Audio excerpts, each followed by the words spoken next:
200 kilowatt का ये on grid system uplift structure के साथ हमने एक फार्मास्यूटिकल फैक्ट्री के ऊपर लगाया है। ये 200 किलोवाट का सिस्टम हमने किन पैनल्स के साथ, किस इन्वर्टर के साथ लगाया है और इस सिस्टम को नेट मीटरिंग के जरिए हम कितनी इसमें से बचत कर सकते हैं, ये तमाम चीजें जानने के लिए वीडियो को एंड तक देखिएगा। वीडियो पसंद आती है तो उसे लाइक और शेयर जरूर करिएगा और चैनल को सब्सक्राइब करना मत भूलिएगा।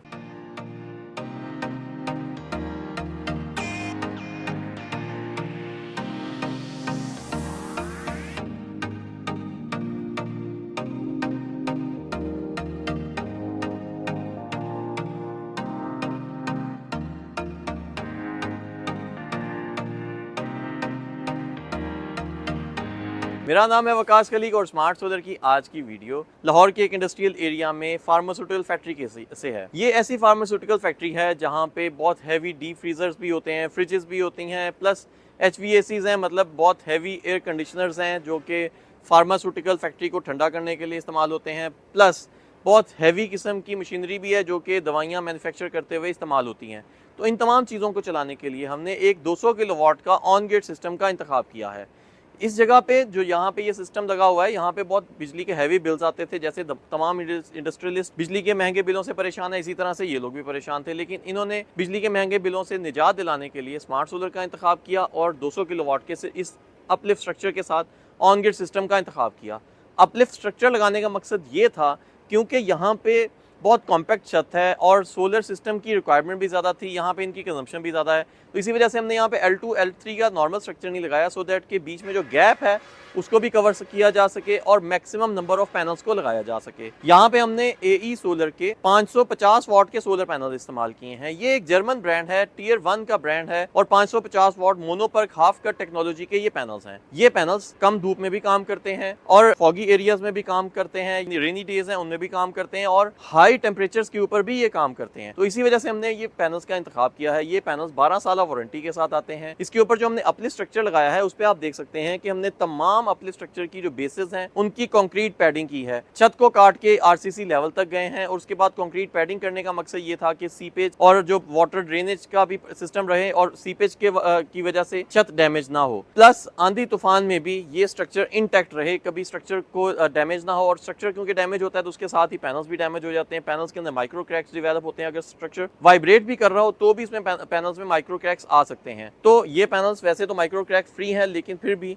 स्ट्रक्चर को मजबूत हमने इसीलिए बनाया है कि वो पैनल्स के अंदर कोई वाइब्रेशन ना रहे। तमाम पैनल्स को हमने प्रॉपर MC4 कनेक्टर के साथ जोड़ा है और तमाम वायरिंग को भी हमने प्रॉपर कंड्यूट्स में इस्तेमाल किया है। प्रॉपर हमने इंसुलेशन इस्तेमाल की हैं अच्छी क्वालिटी की, XLPE double insulated tin coated wires इस्तेमाल की हैं, DC वायर्स इस्तेमाल की हैं। DC वायर्स को हमने इन्वर्टर्स तक ले जाने के लिए डक्ट्स का इंतखाब किया है और GI की डक्ट्स इस्तेमाल की हैं, सो दैट के लॉन्गर रन में PVC पाइप्स पिघल जाते हैं, ख़राब हो जाते हैं, क्रैक हो जाते हैं, लेकिन ये डक्ट्स फॉरएवर के लिए होती हैं। अगर 12 साल पैनल्स चलेंगे तो 12 साल तक ये डक्ट्स भी इंशाल्लाह चलेंगी और ये वाटरप्रूफ होती हैं। इनमें पानी वैसे भी नहीं खड़ा होता और रेन इफेक्ट्स भी इसके ऊपर नहीं आते। स्ट्रक्चर में हमने इसकी मजबूती का पूरा ख्याल रखा है, प्रॉपर C चैनल्स का इस्तेमाल किया है, पाइप्स के ऊपर स्ट्रक्चर को खड़ा किया है और मैक्सिमम नंबर ऑफ पैनल्स को हमने इस जगह के ऊपर इस्तेमाल किया है। इन्वर्टर्स की तरफ ले जाने से पहले मैं आपको सिस्टम की बाकी सेफ्टीज का भी बताता चलूँ। हमने इसके ऊपर मल्टीपल लाइटनिंग अरेस्टर्स लगाए हैं क्योंकि ये एक बड़ा स्पैन है, बड़ी जगह है, तो इस वजह से हमने मल्टीपल लाइटनिंग अरेस्टर लगाए हैं सो दैट कि हर लाइटनिंग अरेस्टर अपने अपने एरिया को सेव करे। और यहाँ पे हमने 4 अलग अलग अर्थिंग की है जो कि सिर्फ लाइटनिंग अरेस्टर्स के लिए हैं। बैकअप अर्थिंग है, एक लाइटनिंग अरेस्टर की अर्थिंग खराब होती है तो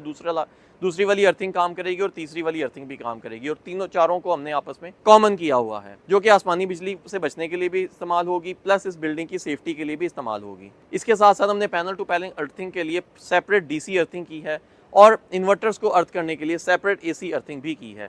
फैक्ट्री की एग्जिस्टिंग अर्थिंग भी होती है लेकिन हमने इसके लिए अलग अर्थ किया है। ये वो तमाम सेफ्टी मेजर्स हैं जो कि हमने सोलर पैनल्स की इंस्टॉलेशन के दफ़ा ख्याल रखा है। ये सिस्टम हर महीने 24,000 यूनिट्स बनाता है। डेली के ये तकरीबन 800 यूनिट्स बनाएगा। ये मैं आपको एवरेज बता रहा हूँ, कम से कम बता रहा हूँ। इस सिस्टम की जनरेशन इससे ज़्यादा ही होती है ज़्यादा अच्छे सनी डेज़ के अंदर।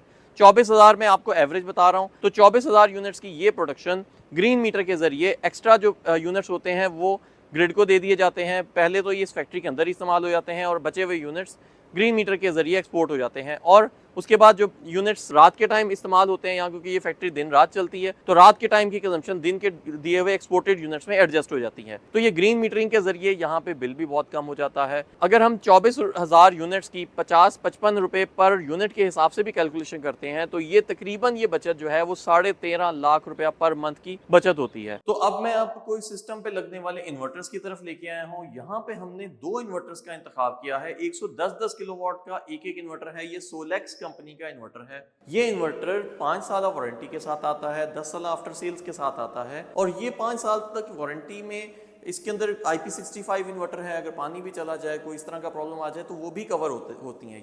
इस इन्वर्टर को हम ओपन एरिया में भी लगा सकते हैं, लेकिन हमने सेफ्टी के लिए इसको कवर्ड एरिया में लगाया है। इन्वर्टर को लगाने के बाद हमने यहाँ पे एक एग्जॉस्ट फैन भी लगाया है इस कमरे में, सो दैट कि प्रॉपर वेंटिलेशन हो। और चंद एक और सेफ्टी मेजर्स भी हैं जो कि हम आप देख सकते हैं कि यहाँ पे हमने एक थर्मामीटर भी लगा दिया है, सो दैट कि इस जगह के टेम्परेचर के बारे में पता चलता जाए। इस वक्त एम्बिएंट टेम्परेचर 50 है, जो कि इस इन्वर्टर के लिए बेयरेबल है। और इन्वर्टर के टेम्परेचर को मजीद बेहतर बनाने के लिए यहाँ पे फैन भी लगाया जा सकता है, लेकिन यहाँ पे जरूरत नहीं, क्योंकि प्रॉपर वेंटिलेटेड एरिया है। आप देख सकते हैं कि हमने तमाम वायर्स का एक बहुत बड़ा यहाँ पे एक गुच्छा होता है, उन तमाम चीज़ों को हमने प्रॉपर GI डक्ट्स के अंदर कंसील किया है। उसी तरह से जो वायर्स डक्ट से लेके इन्वर्टर तक आती हैं उनको भी हमने जो कंड्यूट्स के अंदर कंसील किया है। AC वायर्स को भी हमने प्रॉपरली इस्तेमाल किया है। 90 mm की AC वायर्स इस्तेमाल की हैं, 4 कोर वायर्स इस्तेमाल की हैं, ब्रांडेड कंपनीज की तारें भी इस्तेमाल करते हैं हमने। सेफ्टी मेजर्स के अंदर हम देखें तो तमाम इन्वर्टर्स के ऊपर हमने सेपरेट शनाइडर कंपनी के ब्रेकर्स इस्तेमाल किए हैं, और ये ब्रेकर्स भी ओरिजिनल ब्रेकर्स हैं। बहुत सारे लोग लॉट के इस ब्रेकर्स या नकली ब्रेकर्स इस्तेमाल करके सिस्टम में कॉस्ट कटिंग कर लेते हैं। स्मार्ट सोलर ऐसा नहीं करता। हमने सोलर के लिए भी प्रॉपर सेपरेट DC ब्रेकर का इस्तेमाल किया है, और ये 2 DBs हर इन्वर्टर के साथ 2 DBs हैं। दूसरी DB का मकसद ये है कि दूसरी DB के अंदर हमने सोलर से आने वाली तमाम स्ट्रिंग्स के अंदर सेपरेट फ्यूजेस लगा दिए हैं। फ्यूज के साथ इसको सोलर को ब्रेक करने का मकसद ये होता है कि फ्यूज जो है उसके अंदर बर्निंग का इम्पैक्ट कम से कम आता है, और अलग अलग स्ट्रिंग को यहाँ से टेस्ट किया जा सकता है। प्रॉपर कलर कोडिंग भी की है हमने, नंबरिंग भी की हुई है तमाम स्ट्रिंग्स की। आप देख सकते हैं 2, 3, 4 और कलरिंग के साथ, सो दैट के पता चल जाएगा कौन सी स्ट्रिंग कहाँ से आ रही है।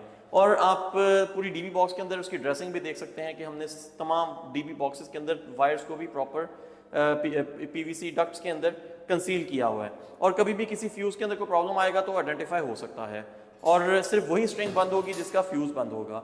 इन्वर्टर के नीचे इसके अपने डिस्कनेक्शंस भी मौजूद हैं, लेकिन हम DC को अलग से भी डिस्कनेक्ट कर सकते हैं।